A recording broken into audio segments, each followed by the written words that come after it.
ne basajja mwe mwatya ono mutitizi atufuze emyaka aga ana naye atya ne TikTok video agitya video eno bagijjeeyo je nabakoledde jjo bagijjeeyo ne ku YouTube channel yaffe kweri banange mwe bali okunfollowinga kote tunaweza na mwezi ne tunatera okuhitinga 1000 subscribers nsaba tuweze embuza y'abantu ndoza 90 yes yeno YouTube channel yange so video eno bagijjeeyo osobola ogenda ku YouTube kweri nagitaddeyo yo jeri kati osobola ogirabira ku YouTube wano bagijjeewo ku TikTok bangambye nti na violate nze community guidelines zimbo na china taddemu emundu wetulaga wazibu nnyo kuba tugenda kuteekayo nezisinga ku wano mulaba abana ba UPDF nga babatta so subscribe to my YouTube channel na account eno nayo eri mu lusuubo okugitwala nakyo kikyenkoze nziguddewo TikTok account eno nayo yange mbadde nkusaba mumpe ekigali era nayo ngenda teekayo video ezimu ku zino nzikola wano ngenda gipostinga ng'emirundi ebiri ku TikTok njikola wano ne ngiteeka ne kweri so nayo nsaba mu following ko wano eno we bagitwala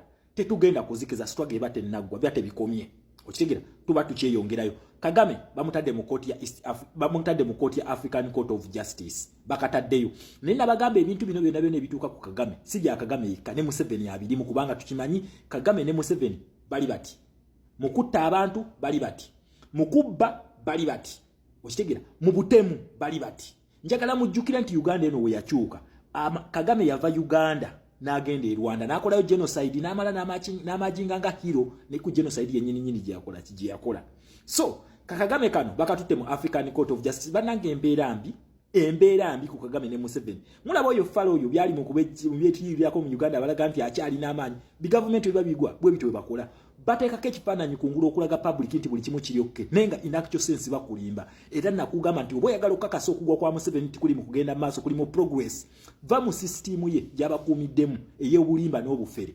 odde bweru nabagamba Museveni tugenda mukuba nga tuva bweru then abali munda mmwe nammwe mugenda kutinkula butinkuzi biwayo ebyo mukutule kuba we yalinga eri munda fe tugenda kuona ki system ebisenge n'ebikomera byonna tubikube bigwe munda akasajja tukasobola okitegeera ekintu kino twagala accountability kuzebisiyaga tetunabyerabira twagala accountability kuzebisiyaga mumaze banga nga muzirya nga mubisiba kuffe twagala accountability ku byebisiyaga muna Uganda Museveni ne Kagame batutte mu court ya African Court of Justice babataddeyo naye waneeno omusango guno Kongo yaguteekayo mwaka gwa 2023 era nga ne demands ezimu ze bali mu kola Tshisekedi zali mu kola ge maje ga Rwanda okuva mu ggwanga lya Kongo nga tebannamukuba nabagambye abasajja bano bakoze deployment Mali yayingidde Chad yayingidde South Africa yaleese Burundi ye oiza abaddengawo Tanzania yaleese balina okukomekkereza Tutsi dynasty balina ogikomekereza naye akasajja kano tebannakuba gali amaje agabaddeyo already agabadde ku front line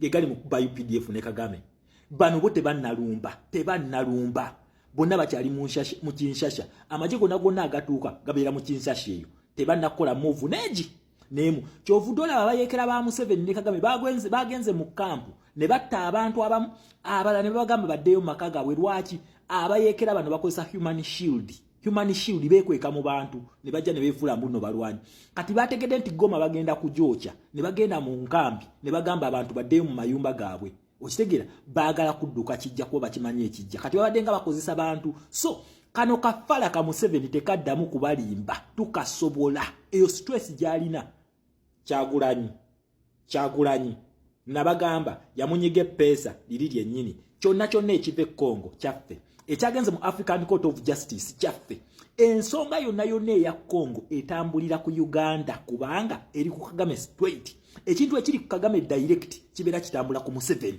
so tebaddamu kubasiriwaza nti Museveni akyalina amaanyi galina jukira baddenga bba sente ezimu ezimubeezawo byebimu ku byobugaga byebaddenga babbe Kongo byebyabatutuwasiza mu African Court of Justice African Court of Justice efugibwa mu America tebakulimba efugibwa mu America na Mungereza okitegeera ekintu kino bebagifuga nabagambye abakuliyetinga beasts n'ebbiri gye bayita Kagame ne Museveni bebaagala okuzisaanyaawo bennyini tekuli mulala kati zino beast zitandise okwekweka muzidduka zigende zekweke mu Russia bazitaase of which Russia naye atunula butunuzi kubanga UN Charter bana abataano balina amateeka agabafuga Uganda is a Commonwealth state kati Russia agenda tunula butunuzi then number 2 will of the people tefavalinga basajja bano Museveni ne Kagame tebaba favalinga okitegeera kyovola Kagame yebaagala bamukube naye Museveni yebakimanyi nti aliko alternating opponent of which the population eri kusaidia alternating opponent gwe bakuriyetinga okitegera ekintu kino. So Russia tesobola biyingiramu.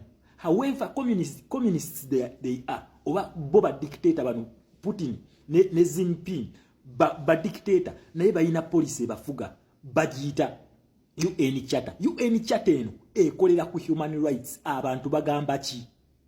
Period. Kibagamba kyovula bana bo wadde ba dictator bategeka akalulu ne bakakuba ku percentage ennene bo benyini ne berecognizinga okitegera ne balaga nti abantu bakyali muki bakyali mu favor yaabwe bwe kityo bwe kikola. Kakati ono Museveni tayina namba azezo tazina. Kagame jukira yakamala okuva mu kalune yerangirira nti yakawangulana 99. These are foolish dictators, the top people. Basiru kati Museveni ye already bamwina ku alternative opponent kyovula kati pressure yonna baji mountinga ku Kagame ne Kagame bwe bamunyiga embirizi zino nezegatta bweziti ngagamba asirinzeka tuline Museveni tuline Uganda M23 teva mu Rwanda eva Uganda olensonga historical background yayo ya Uganda of which these are Rwandese. Bano Rwandese abajja during the 18th century ne bayingira mu Uganda nga ba refugees era ne Museveni naye akugamba yava mu camp yali refugee ne Kagame babyogera bano. Only that they are idiots bo balowooza nti generations zikyuse tetukyategeera bikola kibyalu nenga bo benyini they confessed to this. Tusomye history kati tubamanyi. Museveni, you cannot fool us anymore. Mujazijjayo naye sigenda bajjamu ekyo kyonki balayirira nabagamba mba mwagala mbaveeko muyina kunsirisa mugenda kunsirisa mutya kumazaamu mukatemba kakasa nyenda kutuuka mu Uganda kubanga temuyina buyinza kubulamu bwa muntu. Account zo zino bazimba nzimbe video mujazijjayo ne tuna nyingi kati je tuzitereka. Okitegere ekintu kino. So mwana wa mama gwe munna Uganda protest vote giteeke mu mutwe. Protest vote ene gwa mu kintu kibaita democracy. Nakugamba democracy is a foreign policy. Ono gagenda mu bugumu no Museveni. So mwala bene ekirala Muhoozi Kainerugaba yasinkanya ambassador wa America. You don't know. Emabega Muhoozi yabadde amanyira ambassador wa America. Nenjagala mutunulye ekifaananyi kino mu abasoba photographic interpretation. Njagala mutunulye ekifaananyi kino. Olaba kano kagezezaako n'okuwaayo omukono ambassador n'akolaki. Nakagamba nedda baba gwe sikwatamu. Lwaki? Kamaze banga nga kukola threats and America is here to protect, to bring peace in the region. Zona chata wezigamba. Nena kugamba nti American foreign policy is now a direct intervention. Yava mu kintu kibaita isolationism. It is a direct intervention into a domestic policy. Kino kifala bakikutemba dia Kimuhoozi Kainerugaba bakikutemba dia bakibuuza biki byebayine Kongo biki byateeka ku Twitter.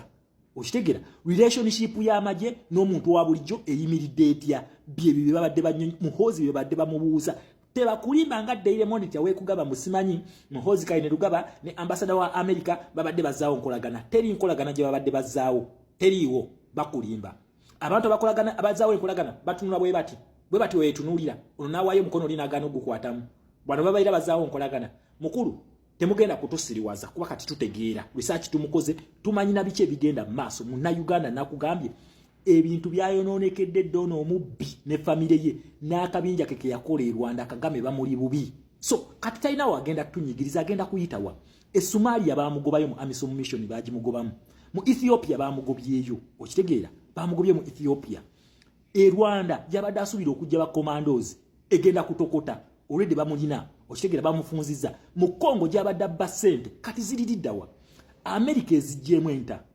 IMF World Bank tekyamuwa sente ez'amafuta bazisiba kakati oyo Museveni mukyamutyako ki Museveni ali yala munna Uganda wetegeke tukole kye tulina okukola twedizensi yaffe period okitegeera fetwezi kati fetusibiyeko Museveni tewali mulala teri mulala ate zino foreign policy nabagamba zo senga muzeebakiramu ziddamu ate neza activating ku side endala. So tulina okukozesa opportunity gye tufunye okulaba nga tumaliza nakye malirono kuba kati zimunyize foreign policies zinyize Museveni ne mutabani we okitegeera. So follow my YouTube channel, follow my new TikTok account eno ebagitwala tetugenda kujjamu tusigala tukikuba bukubi. We shall get there to a new Uganda.